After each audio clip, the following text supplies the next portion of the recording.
I thought buying my dream lakefront house would be the start of my peaceful retirement from detective work. Instead, it became the most satisfying case of my career when the neighborhood HOA Karen tried to scam the wrong cop.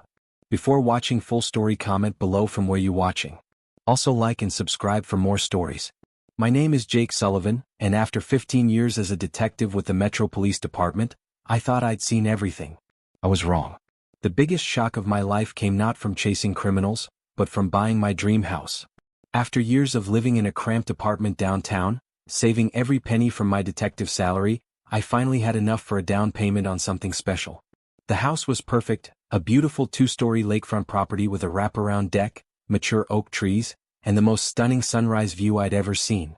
I spent weeks researching the property. The realtor assured me it was outside any HOA jurisdiction, which was exactly what I wanted. I'd heard too many horror stories about power-hungry HOA board members making people's lives miserable. The last thing I needed after dealing with criminals all day was coming home to more petty tyrants. The closing went smoothly. I got my keys on a Friday afternoon in June, and spent the entire weekend moving my belongings and setting up my new life. For the first time in years, I felt truly peaceful. That peace lasted exactly 3 days. Tuesday morning, I was on my deck drinking coffee and watching the sunrise when I heard the click of high heels on my driveway. A woman in her 50s, wearing a crisp white blouse and carrying a leather folder, was marching toward my front door with the confidence of someone used to getting her way. I walked around to meet her, coffee mug in hand. "Good morning," I said politely. "Can I help you?"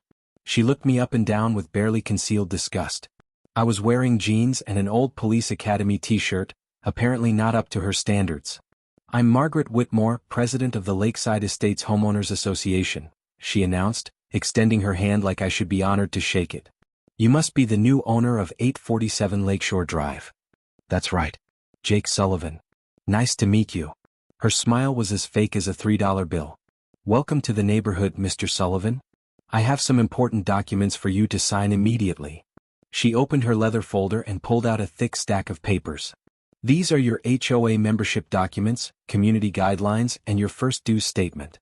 The initiation fee is $1,000, and monthly dues are $500. I nearly choked on my coffee. "Excuse me? There must be some mistake. This property isn't part of any HOA. Her fake smile disappeared instantly. "Every single house on this lake belongs to Lakeside Estates HOA. There are no exceptions. Ma'am, I specifically researched this before buying. My property records clearly show I'm not part of any homeowners association." Margaret's face began turning an interesting shade of red. "Those records are wrong. I don't care what some government clerk wrote down. You will sign these documents today and pay your dues, or face the consequences." The way she said consequences made it clear she was used to intimidating people into compliance. "I'm sorry, but I'm not signing anything," I said firmly. "My lawyer reviewed all the paperwork before I bought this house. There's no HOA covenant in my deed." Margaret snatched the papers back and stuffed them in her folder. "We'll see about that, Mr. Sullivan. Nobody defies the Lakeside Estates HOA. Nobody." She stormed off, her heels clicking angrily on the pavement. I should have known that wasn't the end of it. The very next morning, I found a bright orange violation notice stuck to my front door. Violation notice, Lakeside Estates HOA property, 847 Lakeshore Drive violation. Unapproved mailbox design fine, $150 correction required, within 48 hours. I stared at the notice in disbelief. My mailbox was the original one that came with the house, a simple black metal box that had been there for at least 10 years. That afternoon, another notice appeared. Property, 847 Lakeshore Drive violation. Vehicle not meeting community standards fine, $200 correction required, immediately.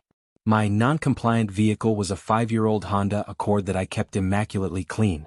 By the end of the week, I had 7 violation notices for everything from excessive porch lighting, I had turned on my porch light after sunset, to unauthorized landscaping modifications, I had planted some flowers in my own garden.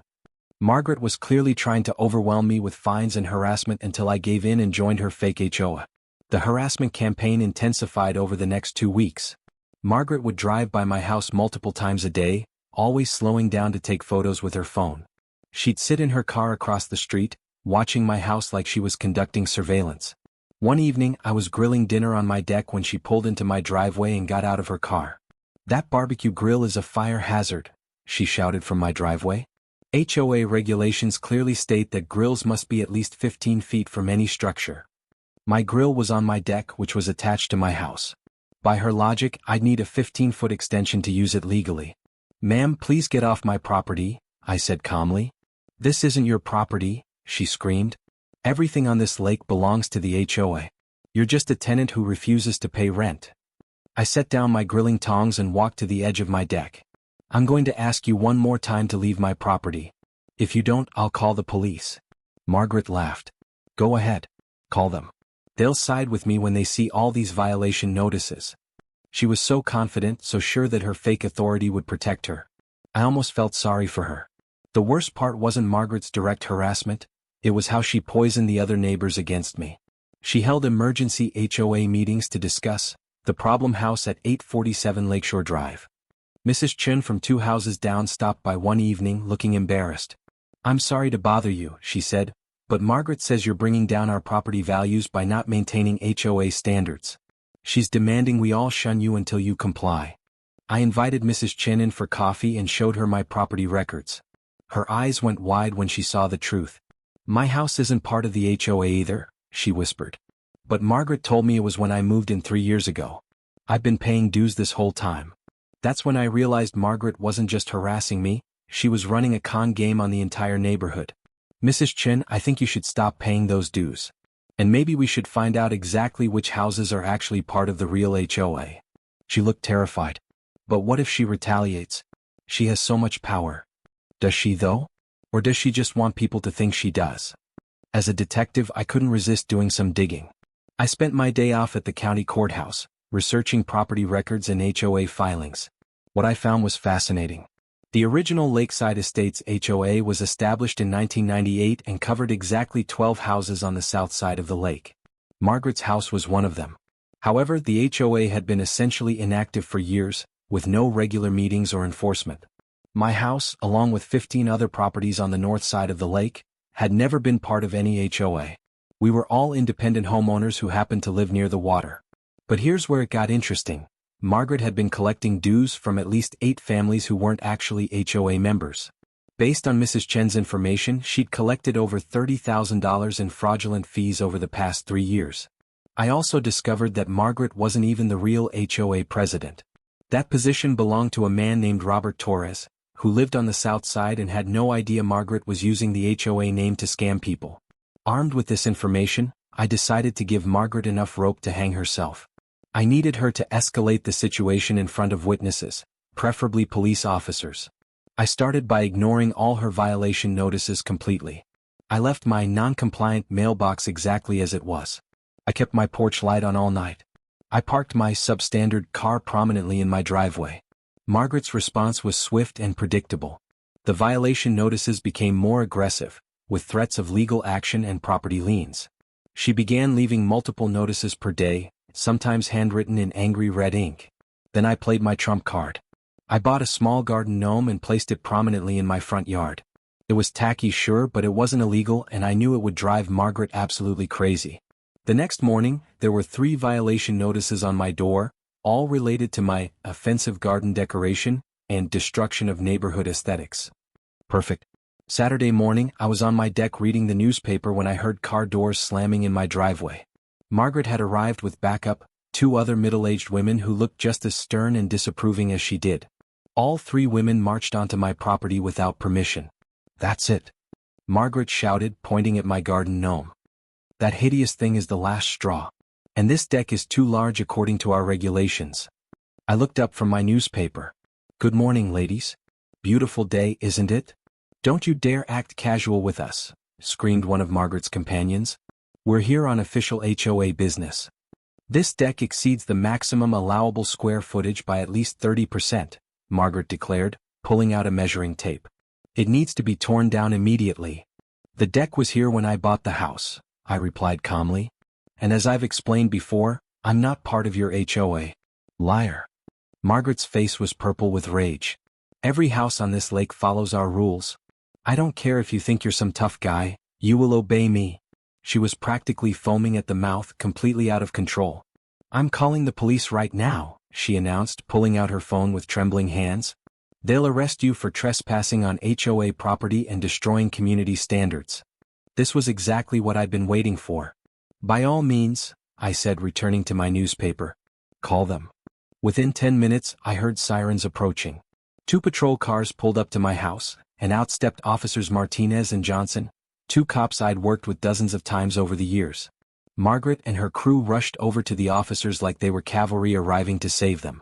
"Officers, thank God you're here," Margaret exclaimed dramatically. "This man has been violating HOA regulations for weeks. He's hostile, threatening, and completely out of control." Martinez looked around, confused. "Ma'am, can you slow down and explain what's happening here?" "He bought that house illegally." Margaret pointed at me like I was a wanted criminal. "It belongs to our HOA and he's refusing to follow our rules. He's probably some kind of dangerous criminal who thinks he can intimidate law-abiding citizens." Johnson walked over toward me and Margaret grabbed his arm. "Be careful," she whispered loudly. "He might be armed. He has this threatening attitude and keeps defying our legal authority." I could see Martinez trying not to laugh. I stood up slowly, folding my newspaper and setting it aside. Margaret's eyes went wide as I reached toward my back pocket. "He's got a weapon," she screamed, stumbling backward. Instead of a weapon, I pulled out my leather wallet and flipped it open to reveal my detective badge. "Morning, Martinez." "Johnson." I held up my badge so everyone could see it clearly. "Detective Jake Sullivan, badge number 4721. How's everything going?" The silence was deafening. Margaret's mouth fell open and all the color drained from her face. Her 2 companions looked like they wanted to disappear into the ground. Martinez started chuckling. "Jake, what the hell is going on here?" "Well, this lady seems to think I'm required to join her HOA and follow their rules, even though my property records clearly show I'm not part of their jurisdiction. She's been harassing me for 3 weeks with fake violation notices and threats." Johnson looked at Margaret, who was now backing away slowly like she'd seen a ghost. "Ma'am," Johnson said slowly, "did you just try to have us arrest a police detective for, what exactly? Planting flowers and owning a garden gnome?" "Actually," I said, pulling out my phone, "I've been documenting everything for the past 3 weeks. Margaret here has been trespassing on my property, filing false reports with the city, and attempting to collect money from me through fraudulent HOA claims." I showed Martinez my phone, scrolling through photos and videos of Margaret's harassment campaign.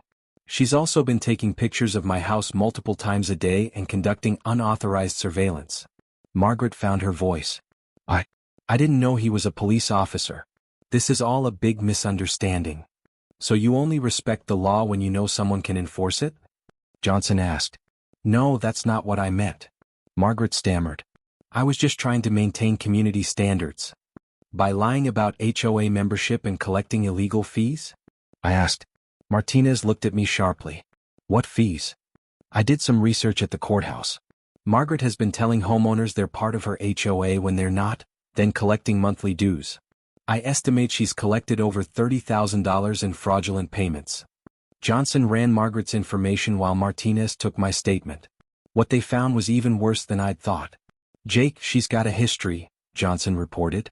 3 complaints for harassment in the past 2 years, all dismissed because the victims didn't want to press charges. "She's also not even the real president of the legitimate HOA," I added. "I contacted Robert Torres, who's the actual president. He had no idea Margaret was using their name to run this scam." Margaret tried to interject. "Robert doesn't understand the complexities of modern HOA management." "Ma'am," Martinez interrupted, "you need to stop talking. Anything you say can and will be used against you in court." "Against me?" Margaret's voice cracked. "But I'm the victim here. He's the one who won't follow the rules." "What rules?" Johnson asked. "The fake ones you made up to steal money from your neighbors?" As word spread about Margaret's arrest, more neighbors came forward. Mrs. Chen was just the beginning. The Johnsons from 823 Lakeshore Drive had been paying $500 monthly for 2 years. The Williams family at 891 had paid over $8,000 in special assessments for community improvements that never happened. Most heartbreaking was elderly Mr. Peterson, who lived on a fixed income and had been skipping meals to afford Margaret's fake HOA dues. He'd paid her nearly $5,000 over 18 months. "She told me my house would be seized if I didn't pay," he explained to the officers with tears in his eyes. "I was so scared of losing my home." Each story made Margaret's crimes worse. This wasn't just harassment, it was elder abuse, fraud, and extortion on a massive scale. The district attorney's office was very interested in Margaret's case.